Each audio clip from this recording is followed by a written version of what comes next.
Pag lagi mong iniisip, magiging action yan. Pag lagi mong ginagawa, magiging habit. Proverbs 4:23, above all else, guard your heart, for everything you do flows from it. So, ang dapat bantayan ay ang puso, sometimes interchanged with the mind.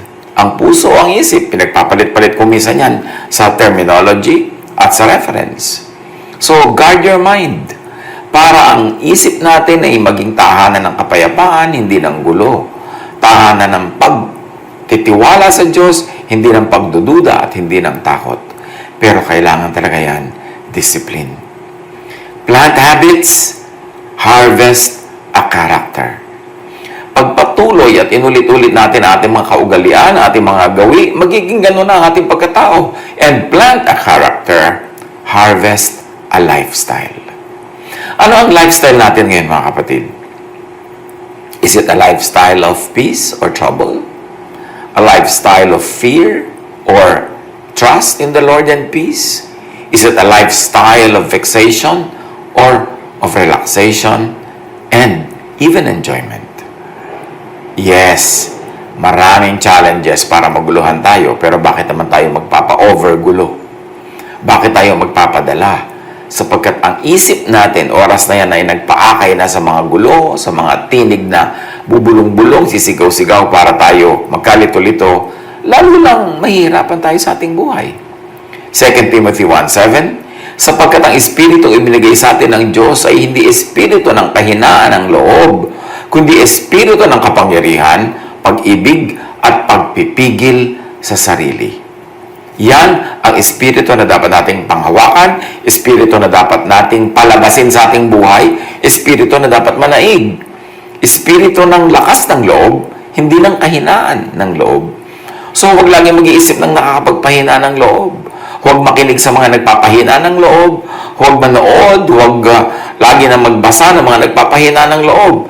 Kasi pagka pinapasok mo sa brain mo, through your eyes, binasa mo, pinanood mo, through your tenga, nadinig mo, etc., etc., pwede kang panghinaan ng loob. At pag humina na ang loob ng isang tao, sumusunod na humihina ang kanyang immune system, humihina rin ang kanyang kalusugan. So ngayon, yung mga ini-imagine mo, pwedeng magkatotoo. Ang Espiritu daw ng Diyos ay Espiritu ng kapangyarihan. Hindi ng kahinaan, ng pag-ibig. So kahit maraming challenges, maraming needs, let's continue to love, let's continue to be very loving, kasi in loving others, we also get strengthened. Hindi ko mo kinakapos ka na ng pera, magdadamot ka na, kung meron ka pa rin pwedeng i-share kahit paano, share. Kasi doon dumadami ang blessing. Hindi ko mo pagod ka na, ayaw mo nang tumulong sa pagdala ng mga dalahin ng iyong kapwa. Kasi sa pagtulong mo sa kapwa, doon ka rin napapalakas. We keep what we give away. And in these challenging times, yan ang dapat nating ipaglaban. Espiritu ng kapangyarihan, ng pag-ibig, at pagpipigil sa sarili. Pagpipigil na nervyusin, pagpipigil na magpadala sa mga nagpapahina ng ating loob, pagpipigil na makalimot na ang Panginoong Diyos ay buhay, mahal tayo, at nandiyan ang kanyang kapangyarihang nakalaan, handa para gamitin natin. The quality of your thoughts shapes the quality of your life. So imagine natin, mga kapatid, ano ang quality ng life natin at this very moment? Malamang, yan ay bunga lang ng ating pag-iisip. Kung tayo lagi nang nagpapanervyos, nervyos tayo ngayon. Kung tayo lagi nang nagpapadala sa mga pagpapahina ng loob, mahina ang loob natin ngayon. Pero kung ibinababad natin ang sarili natin sa pag-ibig ng Diyos, sa salita ng Diyos, sa pagmamahal ng Diyos, at sa pagmamahal sa kapwa, sa paggawa ng mabuti, ang magiging lifestyle and quality of our life is that of power, that of strength. Proverbs 23:7, for as he thinks in his heart, so is he. Kung paano ka mag-isip, magiging ganun ka. Proverbs 4:23, be careful how you think. Your life is shaped by your thoughts. Kaya kung minsan, hindi na mabuting lagi nagpapapanood ng balita. Lagi nakikinig ng mga balita, lalo kung nakakapagpalungkot lang, nakakabigay ng nervyos, nakakapagpahina ng loob. Why? Fill your heart and your brain with many negative things. Dapat, as needed lang. Alamin mo lang yung may kinalaman sa iyong survival, sa iyong everyday life, pero yung beyond that, hindi mo na kailangang malaman. Kasi hindi naman ikaw ang sosolve ng problema ng buong mundo. Merong World Health Organization, merong United Nations, merong mga bansa, may mga republika. So, ang solving mo lang yung immediate surrounding mo. Behave yourself so that you don't become a part of the problem. And if you could be part of the solution, if you could be a help, then mabuti. Pero huwag nang lampasan pa doon. Huwag nang dagdagan ng inaalala kasi habang nag-aalala, nasisira ang loob, pati kalusugan, nahuhulog. You could be your worst tormentor. More specifically, your mind could be your worst tormentor. Huwag nang isipin yung sobrang layo pa. Sabi ni Jesus, don't worry about tomorrow. Tomorrow will worry about itself. Let the day's own trouble be sufficient for the day. At sa ganito mga panahon, it is always best to focus only on what is immediately before you kasi yun lang kung minsan ang kayang abutin ng resources natin. Dahil hindi mo dapat na gastahin yung resources for today's needs, gagastahin mo na in advance for tomorrow's needs. Tomorrow will worry about itself. Tomorrow will have its own provisions. Proverbs 14:10, each heart knows its own bitterness, and no one else can share its joy. So yung puso mo, yan lang talaga ang makakaalam ng iyong mga dinaramdam, iniisip, problema. So yung puso mo, dapat mo yang laging ibabad sa lahat ng beautiful and positive things as much as possible. Because as you think, you become. The conditioning, the brainwashing, the indoctrination of your mind lead you to mental freedom or bondage. Kaya may mga taong malaya ang isip, mayroong mga taong hindi malaya kasi dinadala sila doon ng kanilang personal history, conditioning, brainwashing na naranasan, and even religious indoctrination. Psalm 13:2, how long must I wrestle with my thoughts, and day after day have sorrow in my heart. So ang kanyang kalaban, yung kanyang sariling iniisip. Psalm 139:23, search me, God, and know my heart. Test me and know my anxious thoughts. So, hindi lang niya ipinapasearch. Ang totoo, sinusuko sa Diyos. Yung anxieties, yung anxious thoughts. The conditioning of your mind lead you to guilt or non-guilt. Psalm 55:2, my thoughts trouble me and I am distraught. Philippians 4:7, at ang kapayapaan ng Diyos na hindi kayang maunawaan ng tao ang siyang mag-iingat sa inyong puso at pag-iisip dahil sa inyong pakikipag-isa kay Kristo Jesus. Yung binasa natin sa Psalm 55, gulong-gulo ang kanyang isip. Ang sinasabi naman ng Philippians 4:7, yung halos imposibleng maunawa ang kapayapaan ang mag-ahari sa ating buhay dahil sa pakikipag-isa natin kay Jesus. So, anong iniisip natin? Nakakapagbigay payapa ba? O nakakapagbigay gulo? Because religious orientation can oppress or comfort. May mga tao na dahil sa kanilang pagiging sobrang religyoso, oppress ang isip nila, oppress ang kanilang puso, takot na takot sila, guilty sila. Meron naman na dahil sa religious orientation, lalo yung nakakaunawa ng pag-ibig ng Diyos through Jesus, ang naghahari sa kanilang buhay ay yung comfort, yung rest, yung peace. The same religion actually can lead to different orientations of the heart depending on what religious doctrine you subscribe to. The conditioning of your mind lead you to love or hate. And religious doctrine can make you loving or hateful, accepting or rejecting, kind or cruel. Mayroong mga tao, they profess to believe in the same God. They read the same scriptures. Pero yung isa loving, yung isa hateful. Yung isa accepting, yung isa rejecting. One is kind, one is cruel. Depending on the kind of religious orientation you allow to rule in your heart, in your mind, in your whole life.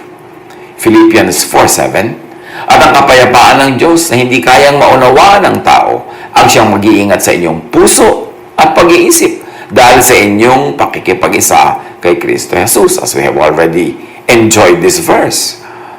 So pag nakikipag-isa kay Jesus, ang nagiging bunga, kapayapaan na hindi kayang maunawaan na ordinary logic. Pero nakikipag-isa nga ba tayo kay Jesus sa ating religious life? O nakikipag-isa tayo sa Pharisees? Ibang-iba ang magiging bunga niyan sa ating lifestyle. The conditioning of your mind lead you to rest or fatigue. Kaya may mga taong rested, may mga tao na mangarag at pagod. Job 20 verse 2, my troubled thoughts prompt me to answer because I am greatly disturbed. And Job 7:4, when I lie down, I think, how long before I get up? The night drags on and I toss and turn until dawn. So depende sa laman ng isip, depende sa takbo ng isip. Merong mga hindi makatulog, biling ng biling sa higaan, torture sa kanila ang haba ng gabi nila, ang haba habang gising sila, habang ang lahat ay tulog. Parang wala silang kasalo, wala silang karamay. Meron naman na ang gabi ay napakatamis, napakasarap kasi pahinga, napakalalim na tulog, mahimbing na tulog, pero pareho lang yun na nasa silong ng isang langit, pero magkaiba ang laman ng isip, magkaiba ang pag-iisip. Ecclesiastes 2:23, all their days their work is grief and pain. Even at night, their minds do not rest. So yung mind ay nagpapahirap. Religious orientation can give rest or grave fatigue. Kaya sa tinagal-tagal na ng mga tao na may religious life, may religious orientation and religious membership, dapat sinusuri na eh. Ano bang dinadala sa akin ng aking religious doctrines? Rest or fatigue? Love or hate? Binibigyan ba ako ng kapayapaan o takot? Dapat sinusuri na yan. Kasi nagiging bunga yan ng takbo ng ating isip at ng mga ideya, ng mga doktrina na napapalagay sa loob ng ating isip na nagkaka-effect sa ating actions, sa ating behavior, sa ating habits, sa ating character, and eventually sa ating lifestyle. The conditioning of your mind lead you to heaven or hell in the mind. Di ba may mga relihiyoso yung mind nila parang impyerno?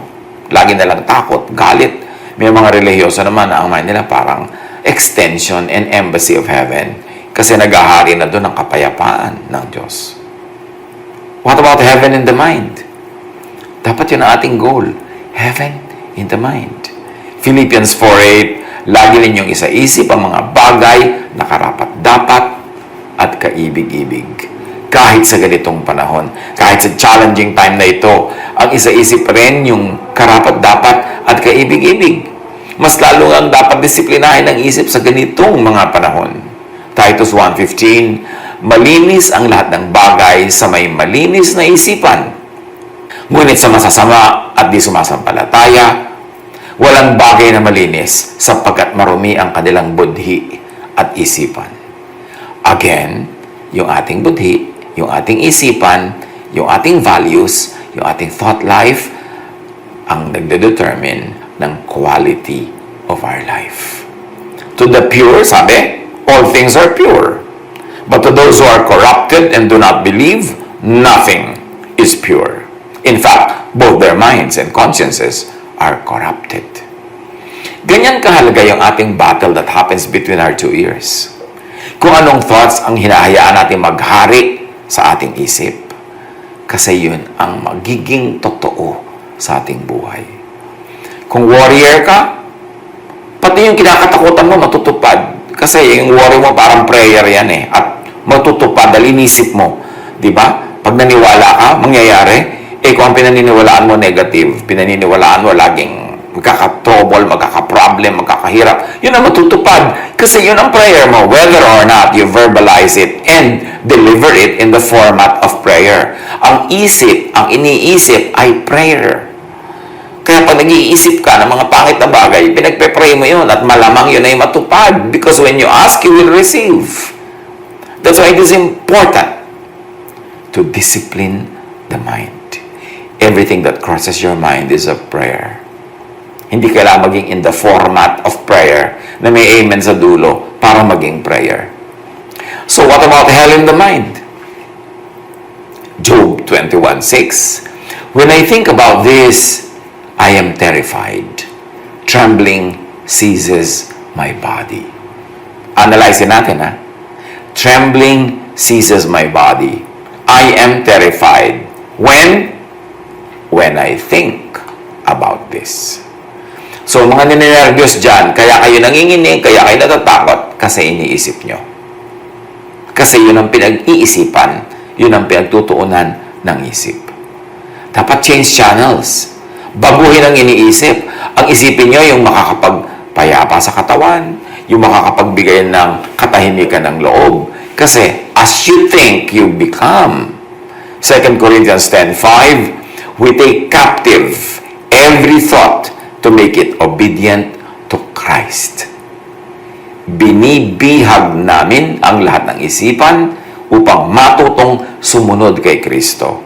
So you see, ang dapat bihagin ng isipan, hindi kapwa, hindi ibang tao. Bihagin ang isipan.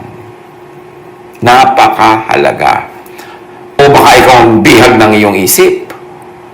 Yung isip mo na na-train na lagi magduda, so duda lagi ang nangyayari sa iyong buhay. Di walang may tutupad kasi it's only that which you believe that can happen. Faith moves mountains. Kung wala kang faith, kung na-train kang magduda at walang faith, di walang mangyayari sa iyong buhay. And even religious belief can make one's mind heaven or hell. Hindi ko mo religyoso ang tao, tahimik ha. Merong mga mula nung naging religyoso nung palagi nagulot na takot. Hindi ko mo religyoso maibigin. Merong nung naging religyoso nung naging very rejecting of others, very hateful and full of anger. Kaya tinitingnan, pinipili mo rin ang daan na pinagdadalan sa iyo ng religion. Kasi the same verse, iba-ibang religious sects and congregations, iba-iba interpretation. Pag napunta ka doon sa mahilig mag-interpret ng nakakatakot, nakakagalit, ng nakakapagpagyera, doon ka magagawi. Ngayon, ang science, sabi ng science, about everything that we have been discussing from the point of view of Scripture, sabi ng science, thoughts shape, alter the shape, keep changing the shape of the brain. And this is physically, meaning chemically, morphologically, structurally. Ang korte ng ating utak, physically, chemically, morphologically, structurally, ay iniiba, patuloy na yung pinag-iiba-iba, binubuo ng thought. Imagine that. How powerful thought is, that thought can change matter. Thought can change the shape of the brain. Yan ay proven na ng science. So when you think, sabi ng science, you build thoughts, and these become physical substances in your brain. So ano ang shape ng utak mo ngayon? Depende kung anong thoughts ang pinag-iisip mo. The wiring of the brain is not fixed, sabi ng science. It is adaptable. We can change the wiring of our brains. The brain can change quickly. So, gusto mong baguhin ang iyong buhay? Baguhin mo yung iniisip, magiging bago ang shape ng iyong brain, and out of that shape ng brain at mga iniisip will come out a lifestyle. So, piliin mo kung anong lifestyle ang gusto mo by choosing your thoughts. Pwede mong piliin ang Pharisees-ness, pwede mong piliin ang Jesus-ness. At yun ang magiging quality of your spiritual life. Pwede mong piliin na maging legalistic, mag-stick sa law, i-implement ang law sa iyong buhay at sa iba, pero ang magiging bunga no, napaka-rigid, napaka-inflexible, and sometimes even a very unkind lifestyle dahil legalistic. Pwede mo rin piliin yung grace. When you always think of God's grace, when you think in gracious ways, when you deal with people graciously, when you think of what is gracious, your mind changes its shape. And then it shapes your life. May epekto sa buhay mo ang iyong thought. Now, let us have a very brief review of the major brain and mind shapers at tingnan natin kung ano dito ang pwede nating ayusin, pwedeng improvein para yung ating lifestyle ay mabago as our mind and the shape of our brain changes and as it is changed by our thoughts. Lahat nagsisimula sa thought. So, ano ang mga brain shapers? Experiences. Minsan, ganito tayo kasi anong kabataan natin, ganun tayo pinalaki, ganun tayo tinuruan, ganun tayo minahal, o ganun tayo hindi minahal. Experiences shape our brain. And experiences shape our life. 1 Corinthians 14:20, huwag kayong maging isip bata, maging tulad kayo ng matatanda sa inyong pangunawa. So, pag isip bata ka, parang bata ang buhay mo. Magiging pang bata ang mga decision mo. Kaya dapat daw, huwag kang maging isip bata, lalo kung hindi ka na bata. Change the way you think. At sabi ng science, experiences change the brain's plasticity. Another mind shaper is personal reflection. Pwede naman na na-shape tayo ng childhood, pero tapos na yun. Wala na tayong magagawa tungkol doon. Alam nga namang lagi na lang maging gano'n ang shape natin, ng brain natin, ng buhay natin, dahil gano'n na nag-experience. No, pwedeng palitan yan through personal reflection. Pagbubulay-bulay, pag-iisip, pagmumuni-muni, pagninilay-nilay, can change your thought, therefore can change the shape of your brain, therefore can change the way you think, the way you live, the way your lifestyle becomes. Psalm 26 verse 2, test me, Lord, and try me. Examine my heart and my mind. At syempre, nagpapatest ka kay Lord, nagpapa-examine ka, pero ang totoo nun, ikaw din nag-e-examine at nagtetest ng iyong sariling mind. Tama ba yung ganitong ginagawa ko? Mali ba ito? Alin ang mas magandang gawin? Paano ko mai-improve ang dati kong ginawa na? Paano ko tatanggalin yung mga kapintasan? Paano ko ayusin ang aking buhay? Dapat nagmumuni-muni. Sabi ng science, the same part of the brain that thinks about others is also used to think about ourselves. What you think, you will become. Because how you think of others is actually a reflection of how you think of yourself. Kaya yung mga mabait sa iba, kasi mabait ka sa sarili mo eh. Yung ang lupit-lupit sa iba, kasi baka hindi mo alam, malupit ka sa sarili mo. Yung lagi nagdududa sa iba, kasi baka alam mong ikaw din kaduda-duda. Yung mga ayaw magbigay ng chance sa iba, baka yung sarili mo rin kasi hindi mo binibigyan ng chance. Ang ating pakikitungo sa kapwa ay isa lamang na reflection ng tunay na pakikitungo natin sa ating sarili at tunay na pagtingin natin sa ating sarili. Kaya kung nire-reflect natin si Jesus, ang tinitingnan nating model ay si Jesus. Ang ipinapamuhay natin ay Jesusness. Ang dealings natin with others will be Jesusness. Pero kung ang dealing natin with others is Mosesness, Phariseeness, isa lang ibig sabihin nun, na ang tunay na model natin ay Pharisees. Ang tunay na tinitingnan natin, kinokopya, ay Pharisees. It will become the shape of our brain, it will become the shape of our thought, it will become our life. Kaya ang magnanakaw, sabi na matatanda, ay galit sa kapwa magnanakaw. At marami yung mga laging nabobola, naloloko, kasi mababait sila eh. Akala nila mabait din ang iba. At yun namang ayaw magtiwala sa iba, sobrang waes. Kasi sila rin hindi mapagkakatiwalaan. Ganon din silang mag-isip. So ang mga pag-aaral na ito, napakagandang pag-aaral ng ating mga sarili, mga kapatid. At bakit natin ito pinag-aaralan? Kasi itatanong natin sa sarili natin, happy ba ako sa life ko? Happy ba ako sa lifestyle ko? Happy ba ako with everything that's happening in my life? Or most anyway? Kasi kung hindi, may dapat akong baguhin. At yun ay magsisimula sa takbo ng aking isip, sa aking pag-iisip, because as I think, I become. My thoughts are prayers. My thoughts become me. Doon tayo magsimula ng pagmumuni-muni.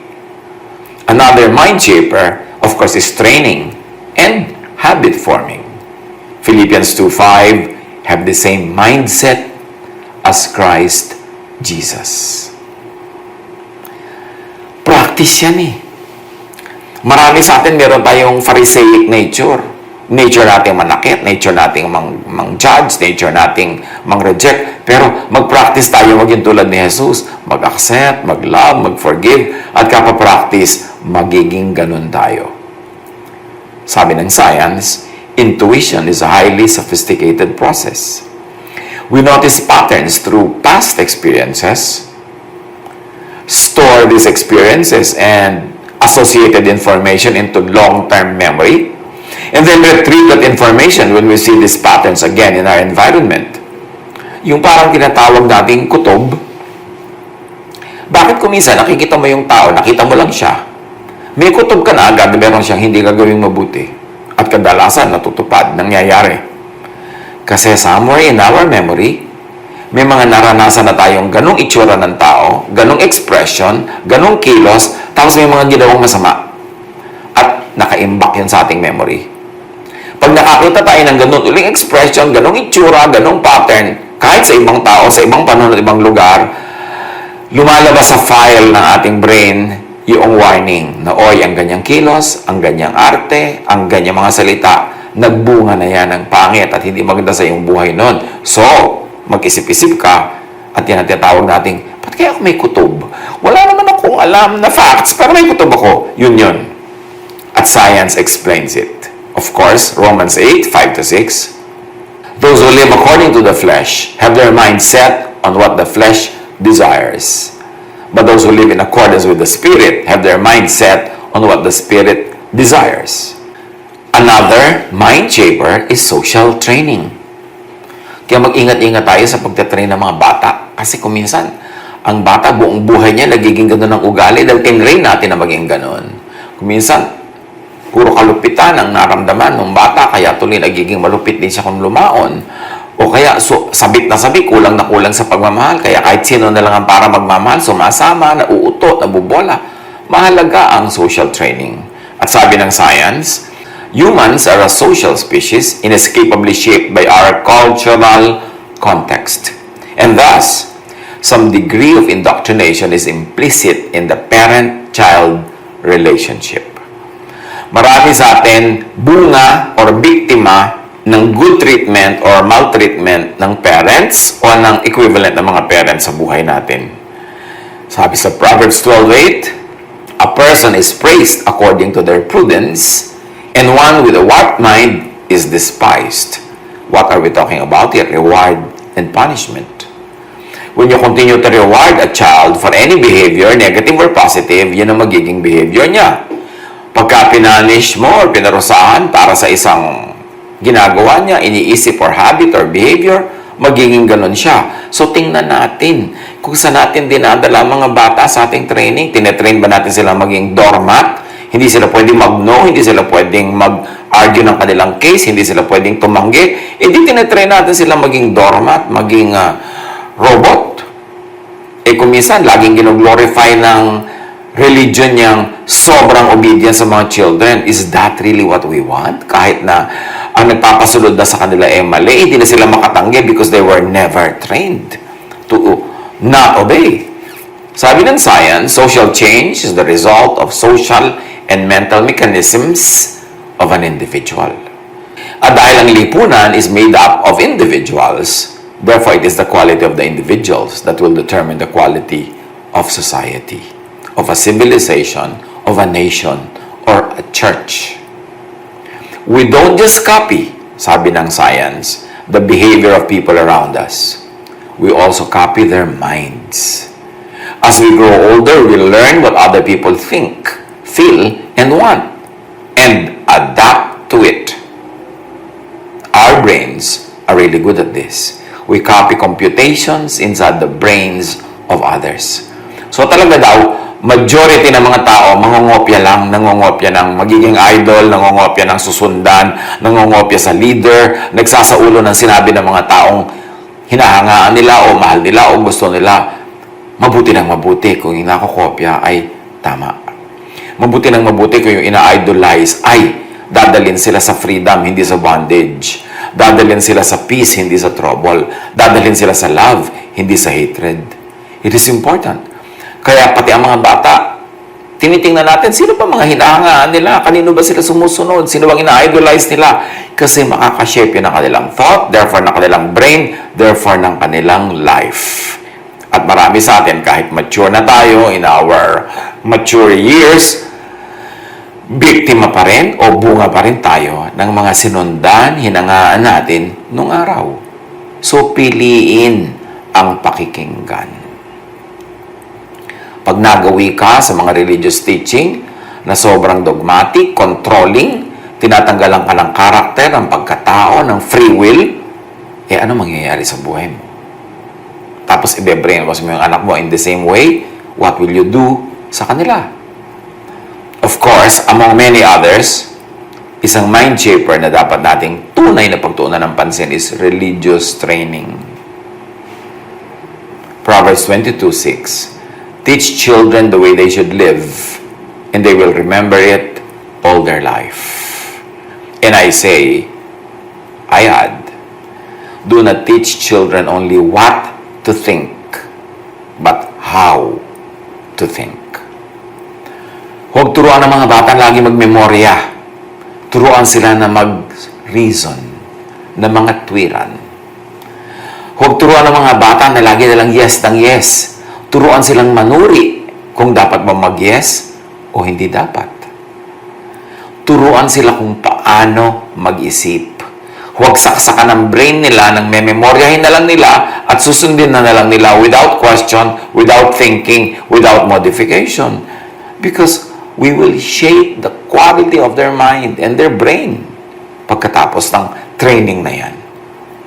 And science says, human beings seem to have mental circuits that recognize certain things as sacred and predispose us to feelings of spirituality. It's just a feature of our brains.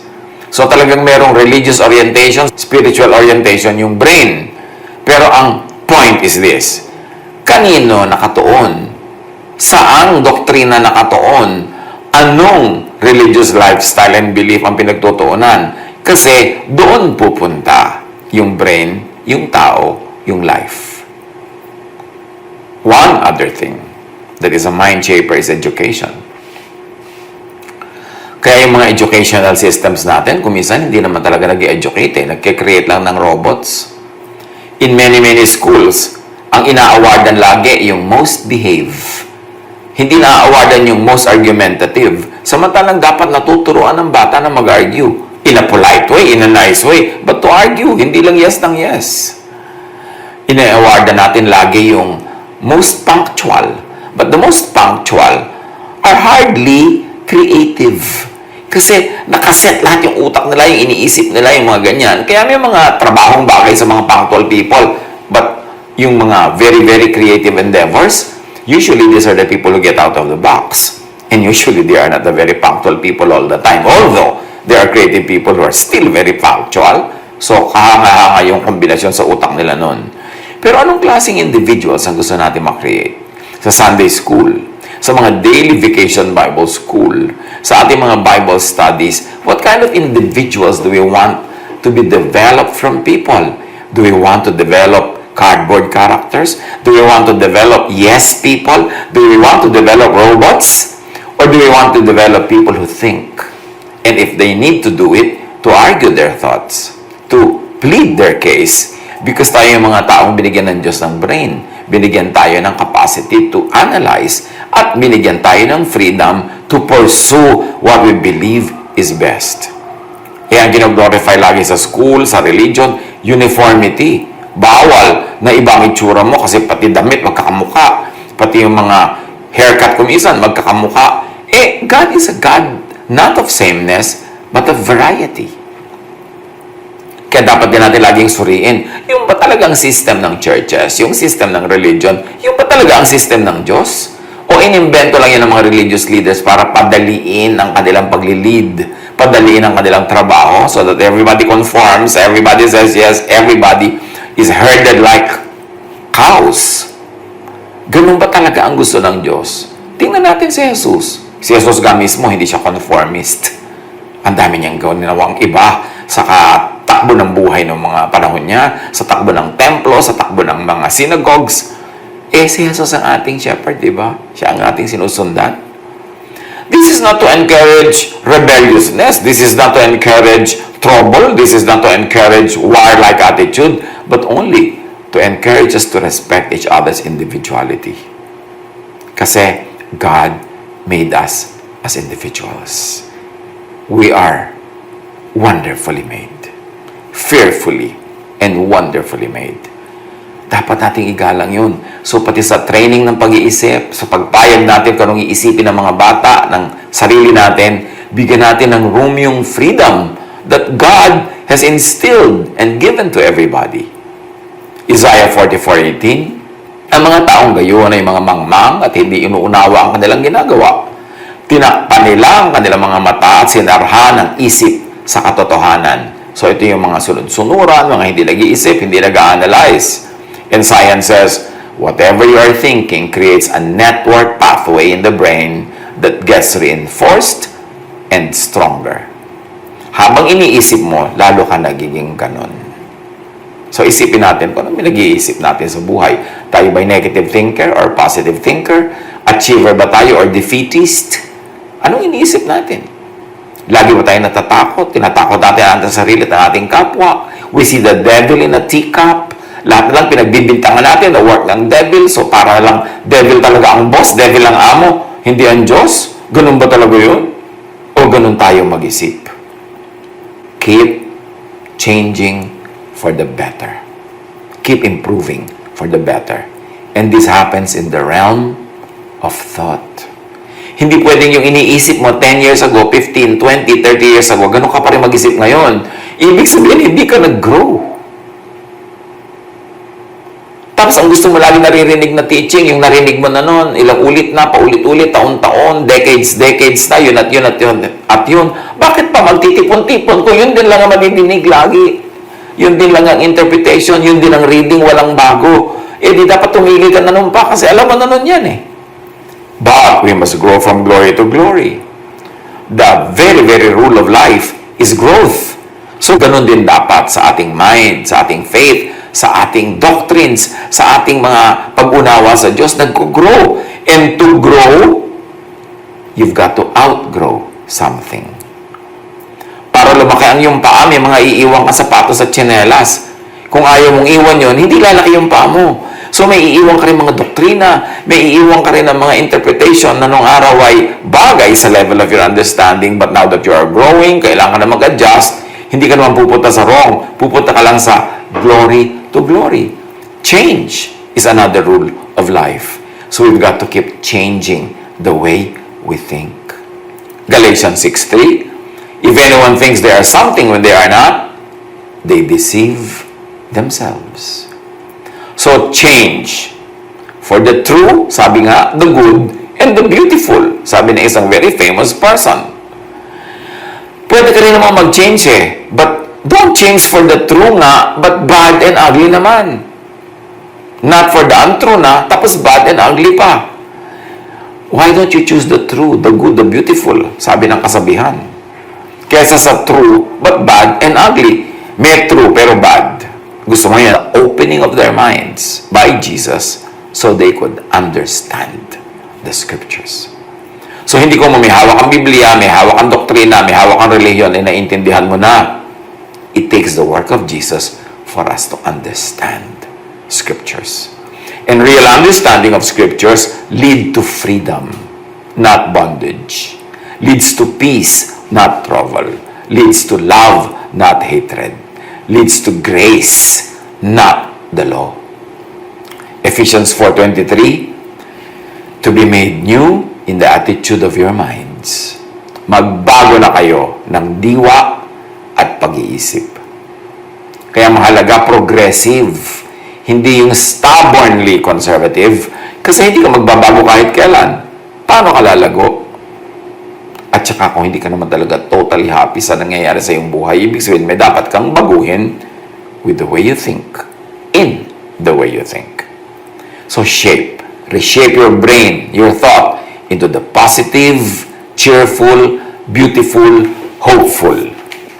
Remember, pwede ka mag-isip ng pangit, pero pwede ka rin mag-isip ng maganda.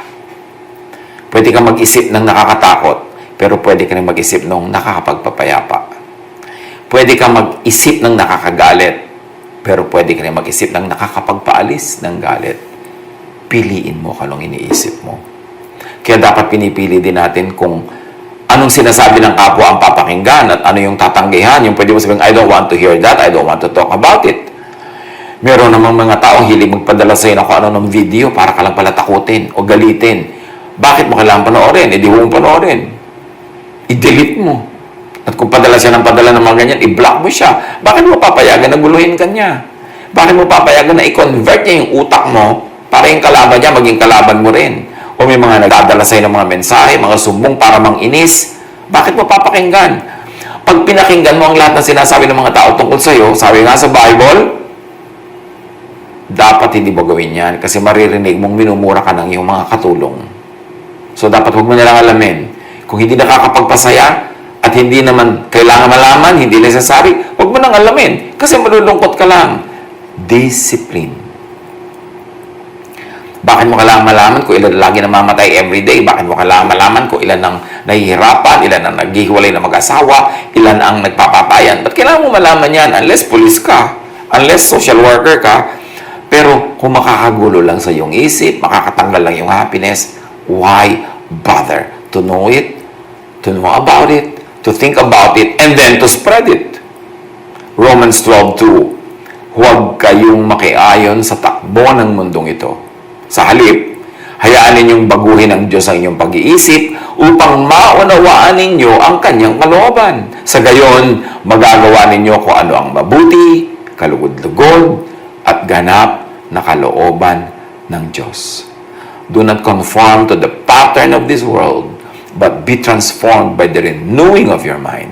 Then you will be able to prove what is good, what is the pleasing will of God. Huwag makiayon sa takbo ng isip ng mga tao. Huwag makiayon at magbasa ng lahat ng mga comments sa social media. Huwag makikilaban sa lahat ng labanan. Huwag sumali sa lahat ng mga pagtatalo. Dapat marami ka ng pinapalampas. Kung magpapagulo lang sa iyong isip, walang bungang mabuti sa iyong buhay, pass. Change the way you think and the way you act. Daniel 4:16, let his mind be changed from that of a man, and let him be given the mind of an animal. So you see, ano ba ang mind natin? Mind ng man, mind ng animal. Pwede yang mangyari, pwede yang palitan.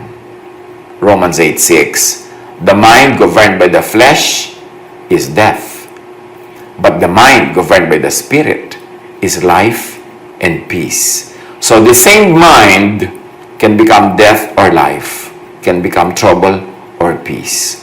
Choose. Choose wisely. It depends on what you think of, what you allow to cross your mind. So to change your habits, change your acts. 1 Samuel 10:6, the Spirit of the Lord will come powerfully upon you, and you will be changed into a different person. Job 9:27, kung kakalimutan ko lang ang aking pagdurusa at tatawanan ko na lang ang aking problema, ... well, yan ang mas mabuting gawin. Lalo't wala namang buting idudulot ang pag-aalala. Change your habits to change your character. Jeremiah 7:5-8, if you really change your ways and your actions, then I will let you live in this place. Lagi may dapat babaguhin, ha? Change your character to change your lifestyle. If you're not very happy with your lifestyle, lagi kang naloloko, lagi kang napagsasamantalahan, o kaya lagi kang napapaaway, lagi kang nalulugi, lagi kang nalang nalalagay sa gulo, there is something in the way you think that creates the habits and the lifestyle of yourself. Change your character, then you will change your lifestyle. Matthew 18:3, and he said, truly I tell you, unless you change and become like little children, you will never enter the kingdom of heaven. In many ways, it can be said, unless you change the way you think, you will never experience peace. You will never experience joy, happiness. If you do not think like children, trusting, kind, loving, colorblind, Meaning, hindi pumipili ng mga races, hindi pumipili ng ganito at ganyan, mapagtanggap, nakikipaglaro kahit kanino, maibigin. Unless you think like children, unless you change the way you think, you will never experience heaven in your mind, heaven in your heart. So change your lifestyle to change your life. Job 42:10, after Job had prayed for his friends, the Lord restored his fortunes and gave him twice as much as he had before. Remember, yung mga friends si Job, una dumating para siya i-comfort, then later on, tinorture na siya ng tinorture. Pero pinag-pray sila ni Job sa kabila ng ginawa nila, and after Job prayed, the Lord restored the blessings in his life. Psalm 23:6, surely your goodness and love will follow me all the days of my life, and I will dwell in the house of the Lord forever. How does that happen? When the Lord is our shepherd. When we follow in His footsteps. When we think His thoughts. When we allow, your life will change. If you're happy with anything, continue thinking about it, continue improving thinking about it, and it will even grow from glory to glory. It all begins with the thought. Why? Because our mind is the kingdom of God. But when you don't let God rule in that kingdom, you allow Satan to rule in your kingdom. That's why don't give Satan a space. Don't give him a space in your mind, in your thought, para hindi maging nakakatakot at nalalakot ang ating mga iniisip. Kailangan natin matuto magtiwala sa Diyos, manalig, sumamba, at magkaroon ng payapang isip. Napakarami natin pinag-aralan sa maiksing panahon. Marami mga ideya. Pero isa lang ang dapat nating tandaan. Kung ano ang takbo ng buhay mo ngayon, yun kasi ang takbo ng iyong isip. Huwag natin yun i-deny. Ang dami na natin binasang verses that say the same thing. Kung gusto mong palitan ang takbo ng iyong buhay, palitan mo ang iyong pag-iisip. Pag pinalitan mo ang pag-iisip, mapapalitan ang iyong vocabulary, ang iyong words, mapapalitan ang iyong mga sinasabi, ang declarations, mapapalitan ang pakikitungo mo sa kapwa, mapapalitan ang mga ginagawa mo, ang iyong work ethic, mapapalitan ang iyong buhay. Ngayon, kung gusto mo nangyayari sa iyong buhay, lalo mo pag-isipan yung mga iniisip mo na, lalo mo pang gawin yung mga ginagawa mo na, mag-i-improve pa yan na mag-i-improve. Life is what we make it, and we make it through thought. Be changed by the renewing of your